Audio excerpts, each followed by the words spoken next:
Hello everyone, welcome to today's lecture. It's really about the first chapter, which is the entrepreneurial life.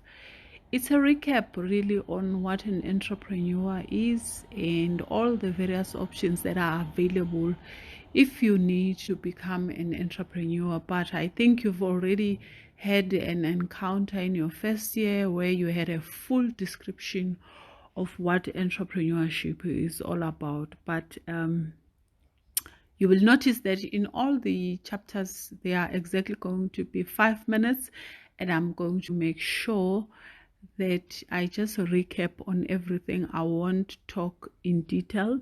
So in this particular chapter, we are looking into what is entrepreneurship all about.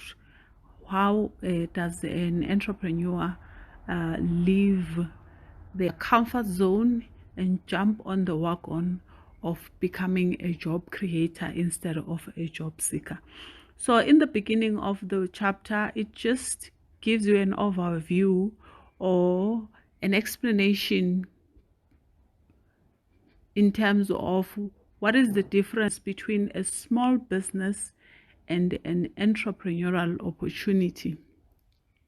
If you go back to your first year, you had about 7 components that defined an entrepreneurial opportunity, or an entrepreneur. That is someone who is taking a risk by collecting resources, turning those resources into a product or a service to serve the community after identifying a felt need within that particular community for the purpose of satisfying the needs of those people and also making a profit for that person, for himself, for instance, that party, for himself or herself, that particular entrepreneur. So I just want you to know that usually entrepreneurship is followed by a lot of innovation and opportunity identification, whereas a small business is usually just someone who's been there in the market, and they just have a small team of people who are working, nothing much about innovation and taking advantage of various opportunities. And then the second portion, it describes the person who embarks on the entrepreneurial activities. For instance, you look for the qualities of a person who decides to become an entrepreneur.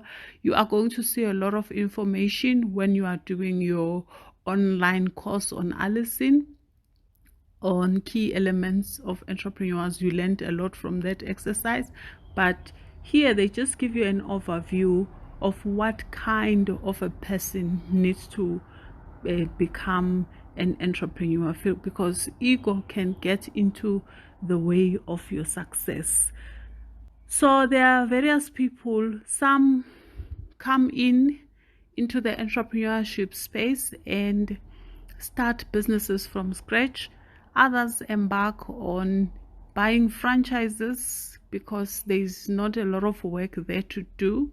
You are already running with a concept that has been proven to be successful. Some create teams where they embark on a project together. And then we've got the important people as well, who are called social entrepreneurs, those who are trying to uplift people in their communities, like your NGO, people who are looking after abandoned children, gender-based violence. All those are regarded as social entrepreneurs. And we also have a lot of women out there who are entrepreneurs.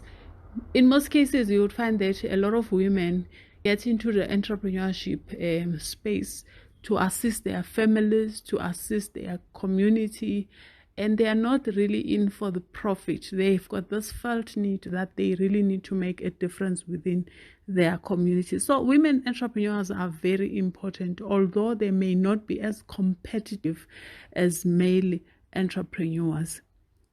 And then you need to look at your motivation, then why you want to start a business. For instance, a lot of people want to make a lot of money. They are creating jobs for themselves. They want to leave a legacy for their children when they pass on. So there are so many reasons why people would start becoming entrepreneurs. And then it's very important that an entrepreneur focuses on a specific market niche or a specific kind of customers. So the chapter also gives you an overview of what sort of market are you targeting. Again, this section is going to be explained in detail when you go through your Allison course as well, and you can actually watch a lot of videos about that, but we will have time for discussions around the topics that I have not touched on. This is just an overview for chapter 1. Thank you. Please read a chapter before coming, anticipating class. Answer the multiple choice questions. Immediately afterwards, you'll be in a position to ask me better questions. Thank you. Morning, entrepreneurs. Welcome to chapter 2. We are dealing with integrity. This chapter, like I said, is very important. First of all, we tackle what is integrity. Integrity is a sense of honesty and reliability that is expressed in a strong commitment to doing the right thing regardless of the circumstances. A lot of people feel that they have to be honest in certain circumstances, but not honest in certain circumstances. Honesty is very important in a business, and you need to act in a fair, and you need to be reliable to all the stakeholders that you are serving in your business. So this chapter is really important, because if the foundation of the business is wrong, probably you are not going to be successful in the near future, because if these things comes to the surface, your business may have to suffer. A lot of people in businesses, there is a number of observed forms of misconduct in various businesses, where people are abusing their employees, lying to their clients, or discriminating against employees, or placing an employee above the business interest, or vice versa. Health and safety violations. Health and safety has not been important as it is in COVID-19, because people need to be protected. If a breadwinner passes on, you can imagine the turmoil that is left behind. Lying to stakeholders, all these other things that you find that happen in various businesses. So how do we handle those? How do we manage such a misconduct in terms of the business? So we want to make sure that small businesses know that they have the responsibility to produce money, to be profitable in a correct way. They have to obey all the laws and adhere to all the regulations that are stipulated by the government, and they have to act in an ethical manner in terms of conducting their businesses. You cannot be taking bribes or cutting corners in terms of the quality of your products. You cannot discriminate as well against various people. It could be discriminating against other races or genders. So when you come into the small business space, you must be open-minded and understand that your business is operating in a very diverse world and diverse community, diverse nation. So you have to actually be in a position to accommodate all these people. Tolerance is very important, actually. So you've got these big 3 stakeholders who are supposed to be influencing your business. You have got the owners, people who have given you capital or people who are contributing to your business. You have customers, people who are buying from your business, and then the employees who are actually working for you. So you have the responsibility to promote the honest interest. You have to care about your customers. You have to have managerial integrity by making sure that you value your employees. Small businesses also have the responsibility on social responsibility to their communities. You have to be a good citizen even if you are a small business. So you have to provide value for the communities that you actually serve. By socially responsible business person, we are referring to the fact that you are going to make sure that your business is protecting the environment. You have obligations to your stakeholders. You have to make sure that you support the education of the communities that you are living in. You comply with government regulations. You respond to community needs. You contribute to community organizations as well. So those are the things that you would be expected to be doing in terms of your integrity. I'm going to stop there and I will start another one so that it won't be too long. Hello entrepreneurs, today we are doing chapter 3, starting a small business. Starting a small business is not an easy thing, but a lot of people assume that we should all start businesses, but it really needs a lot of effort. A lot of people go around looking for ideas on how to start a business, but in essence, the best way is to look into the community that you are living in and also look at social problems that are around you.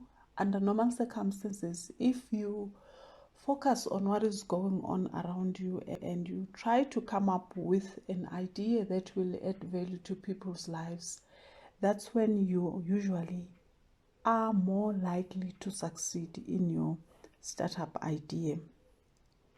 You need to also find out from people around you whether your idea would be viable. A lot of people want to start a business because they think it's good in their eyes, but when you actually go out there and start selling your ideas, some people don't like your idea. And I, as a middle-aged woman, I usually say to young people, I can never say your idea is good or bad, but you need to test it on the audience that you are targeting it to. For instance, I would say I wouldn't like a business idea, but when you go to your peers, you find that they like your idea. So I don't usually tell students, no, this idea won't work or this one would work. So basically a business idea, I would ask you questions to make sure that your business idea is actually going to make money for you, because a lot of people have good brilliant ideas, but unfortunately it's not profitable. So that's where we find the difference between a viable business opportunity and just a good idea. If something is a good business idea and it wants you to invest a lot of money and it doesn't give much profit, then that particular idea is not a business opportunity. So at this point, you just need to understand those kind of idea, the difference between a viable one and the one which is not viable. A lot of people talk about innovation. Innovation basically means doing things better, doing things in a more superior way than before. There is a saying from the Bible by Solomon that nothing is new under the sun. I tend to agree with that. It's just people coming up with new ways of doing something. You find that there are very few things that you would really say it's actually new. So innovation really is about making things more simple, making things more easy, making things more accessible as well.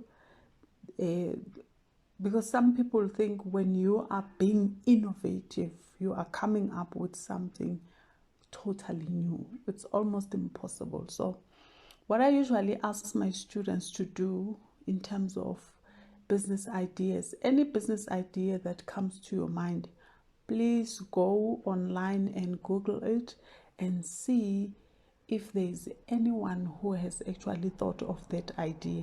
What you need to do is to read what they have done, because when you are innovative, it's when you look into their failures, what had made the idea to fail, so that you can improve it and make it better.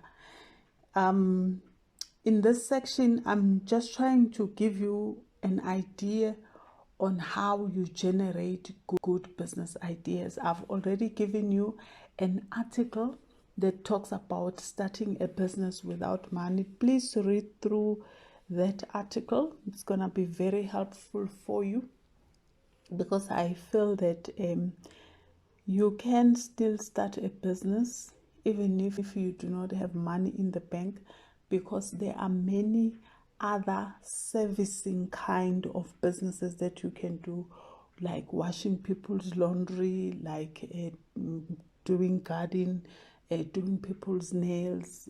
Some of these things do not need capital, so that's the reason why we are starting at that point.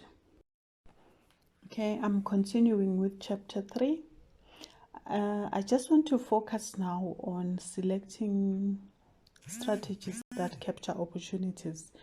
But before doing that, I just want to say that if you are an entrepreneur is someone who works inside an organization, but they have to come up with cutting edge or innovative ideas to either supplement what is already happening in the business, or to come up with ideas that are innovative to increase productivity, to increase maybe attractiveness of products and services. So that person is called an entrepreneur. So when you are an entrepreneur, again, you can look at the products that are existing within your organization and see how you can improve them. This improvement leads to people reconsidering buying the products, even if they were out of fashion. I don't know if you have noticed, but a lot of products in our shelves, they always have this new facelift, or they are changing them, they are doing more. Take for instance cell phones. We used to have cell phones that do not take pictures. Now we have cell phones that take pictures. We didn't have WhatsApp before. So it's like every time your product needs to be improved. So that would be the person inside an organization trying to come up with new ways of doing things or innovative ideas, so that the product can continue to be bought by their customers. But I just want to introduce you to the 2 strategies that you have when you are working in terms of business ideas, whether you are going to look into a broad-based strategy option or a focus strategy. A broad-based strategy is when you look into trying and supplying as many products and services as you can. You are focusing on quite a number of things. A lot of people will use this strategy if they have enough capital. But in terms of a focus strategy, you want to focus on one specific market niche and serve this particular, and specialize in terms of serving this particular market niche. So I really need you to read in detail so that you can understand what's the difference between a broad-based strategy and a focus strategy. If you have any questions, please find out. Feel free to ask me. And I want to make sure as well that you go through your feasibility study. When we conduct a feasibility study after having an idea is when we go out of our way, making sure or finding out whether people are going to like the product or the service that we have to offer. In most cases, some people produce products only to find that there is no market for that particular product. And some people would find that, yes, there is an industry, but the market is already saturated. There are other competitors who are already providing the same service, and you find that your business failed. So that is why in your pitch, for instance, when you are pitching your idea, you want to make sure that you demonstrate how you are going to outcompete or outrun your competitors in terms of the product or a service that you are going to give. Most of the investors would like to know what is it that you are going to do differently, because if the product is already in the market, they also the market might be not big enough for you as well. I don't know if you have noticed in the township, one person starts selling cigarettes in a corner of a street, then everybody else follows. So now you don't have enough people. So that's why people end up having to make so many rules and monopolize the market, because they want to make sure that other people cannot enter the very same space that they are busy working on. And then you really need to have the proper skills for managing a new venture. So I would like to stop that lecture there. Hello entrepreneurs, today I'm just giving you a summary of chapter 4, franchise and buyouts. If you're an entrepreneur, you've got an option to start something from scratch, or you can opt for something that is already available in the market which is successful, and you can buy a franchise, or you can buy a shop or a retail or anything that is on sale. Someone who is offering a service or products, you can actually buy that entity. That's another option. Both options have got websites where you can look for people who are selling franchises, people who are selling their businesses, especially now that a lot of people are going under. They just want to get rid of the business and recover their costs. But some people are willing to buy because they are still young, energetic, and they see potential in various businesses. So in this chapter, you are required to define what a franchise is and your understanding of the various terminologies, because like I said, if you are in business, there is a jargon that you use, so you need to be acquainted to all kinds of terms that are used. For instance, when you initiate this particular relationship, you initiate it via a franchise contract. This is where you make an agreement on how you are going to use the franchise brand, how you are actually going to pay the lump sum, how you are going to pay royalties, how do you share profits with the main franchisor. So all this is stipulated on this contract. For instance, you are also called a franchisee, and the person who's giving you the franchise is a franchisor. Now, in this contract, you are given terms and conditions for using the brand, for actually what is it that they will be providing you with. For instance, to be given training, the branding, the research in terms of where to locate your shop. They already do that. So the lump sum actually covers a lot of things. But you are also required to pay things like marketing fee, royalty fees. They would not give you a franchise knowing very well that place is not going to generate a lot of income. So that's the reason why they would do a little bit of research on your behalf. So the understanding of getting into franchises, that there are also advantages and disadvantages of being in a franchise. The fact that you already have a business that is functioning, it's successful, the brand is well known. So from your side, you do not have to do a lot of work. The marketing is in place, and you have got all the training. You don't have to think about the recipes. Let's say you are running a Kentucky Fried Chicken, that's not your responsibility, but it's somebody else's responsibility. So all you have to do is to run the business successfully. The one thing that I want to emphasize is that even when you are running a franchise, you still have to have the passion of that particular business that you will be running. But then there are also disadvantages. You cannot come up with your own innovative and creativity now and say, in my franchise I want to offer also this and that. No, you have to follow the rules and regulations that have been stipulated by the franchisor. So there is no freedom in terms of doing whatever that you want. Now, when you look at the process for evaluating a franchise opportunity, I am going to share a website for you where you can actually go through a franchise selling entity.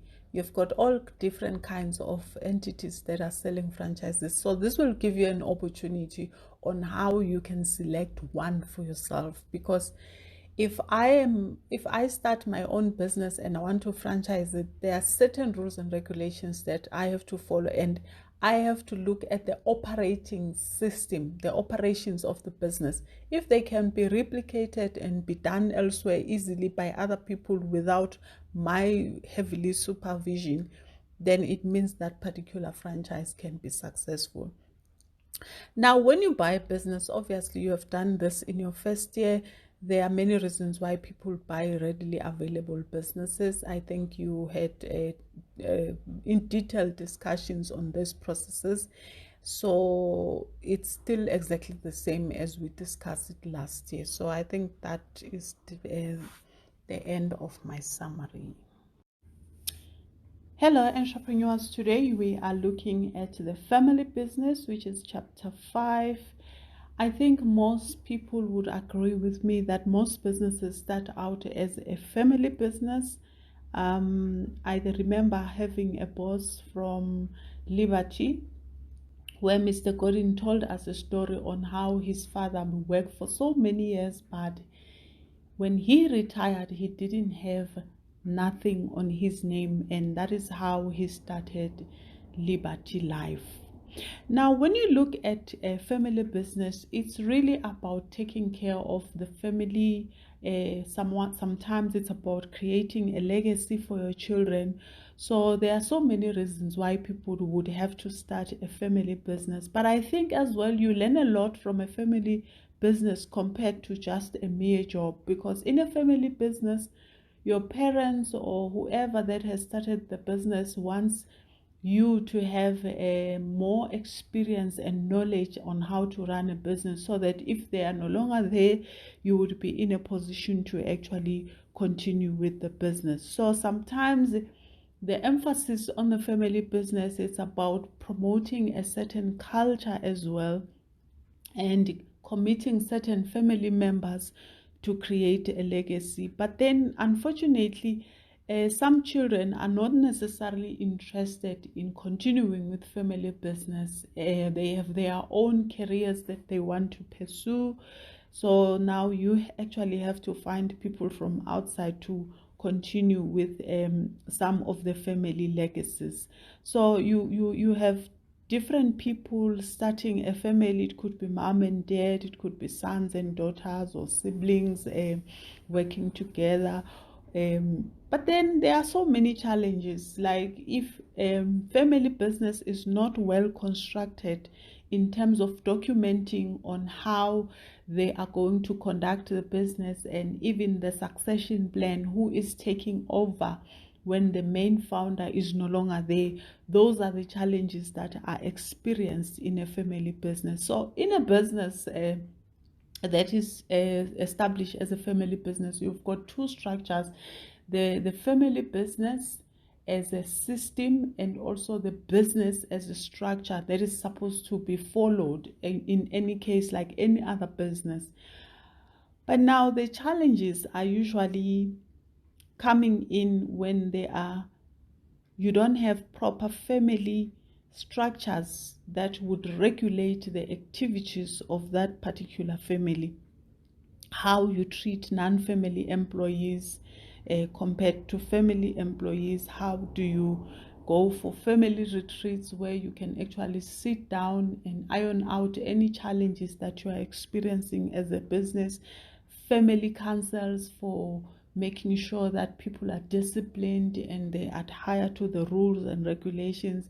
And also, it's very important that a family business has got a proper family business constitution in place on how everything needs to be run. In family businesses, the biggest part that I also emphasize on and that I would be giving assignments on is the succession plan. Because a business runs very smoothly when everyone is still on board and you are all happy. No one has died, no one has divorced, or no one is retiring. The family would run the family business would run very well. But unfortunately, when now we have to appoint new leadership, when we have to appoint family members and look into the talents that they have and preparing for a succession plan, who is going to take over the business when the parents are gone or when the person who is the founder is no longer there. That is usually the most difficult part, because you need to sit down and plan how you are going to train the person. You need to identify the key skills that they would require to run the business. So that is why it's very important that they are there from the beginning to understand the business, because it may make other people feel disregarded if someone new comes into the picture who was not involved from the beginning, who was not properly trained, and now they have to train the person, whereas they don't take all the glory, things like that. So it's very important. I would even say that in this chapter, the most important part that I would want you to focus on is the process of leadership success, and how do we hand over the reins on the person that is supposed to take over when the founder is retiring or sick or anything that has happened maybe to that particular person who was in charge. Thank you. That's the end. Hello, entrepreneurs. Today, I just want to look at the business plan, visualizing a dream. A business plan might be complicated if you don't know exactly what you want to do, but it's one of the projects that will take you longer than a month to compile, because of the amount of research that you have to do before you compile a business plan. It's really about articulating all the ideas that you have in your head on paper, so that other people can understand what you want to achieve. So in this chapter, you are given an overview of why you would have to write a business plan. For instance, you need to write it to look for funding, or you want to share your ideas with your business partners so they know what exactly you want to achieve through this particular business idea or opportunity. You also want to articulate the details on how you are going to fund the project, how much do you need. So that information is important for people who want to invest, or even your suppliers who are supposed to provide you with resources to establish your business. So the reason why you would go out and write a business plan really is to make sure that everyone is on board on what you want to achieve. Because if it's only in your head, what happens when you are sick? What happens when you are not there? Can people continue to do the activities that they are supposed to if they don't know what needs to be done? Because in most cases, businesses are started by individual people, but they have to have an overview of what needs to happen. In your first year, we asked you to write a business canvas. That was a photograph. It was like a photographic memory or a blueprint of what you want to achieve. So the process that you have to follow when you write a business plan is very simple.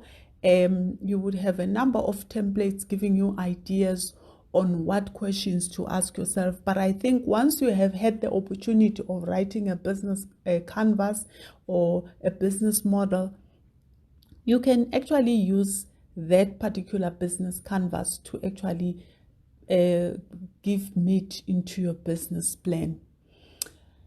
Now, a business plan goes a long way because there are a number of people who are interested in your business plan. You cannot just thumbsuck details. In a business plan, you are supposed to tell your investor or the people you want to work with what product or service you want to provide. Why do you think there's a need for this particular product? And then you have to articulate your marketing strategies. How are you going to market the product? Who is going to work in your business? Do they have the qualifications to work in your business? And you have to articulate details on how the business is going to operate. Is it online? Is it a business established in a location? Because location also is very important. You want to spell out details on financial projections. How much money are you going to make through this business? When are you going to get to the point where you break even, meaning you start making profit? You are recovering your costs that you have incurred during the establishment of the business. You want to make sure that all this information is well articulated in this document. So investors are interested in the financial section. A lot of people have got brilliant ideas in the beginning of their business plan, but when they get to the point where they have to specify how much money do they need, what are they going to use it for, and how are they going to make a profit, all the revenue streams that are supposed to be contributing to making money for the business, they are not sure. They are not sure when are they going to make profit and how much profit are they going to make. So all those become challenges if they do not feature in your business plan. They'll put it aside and you might not get the funding. And some businesses want to know what is so innovative about your business. What is unique? What is it that will make other people choose your business and leave the other businesses? So when you are writing a business plan, you have got a lot of guidance online that you can actually utilize for your business. Thank you.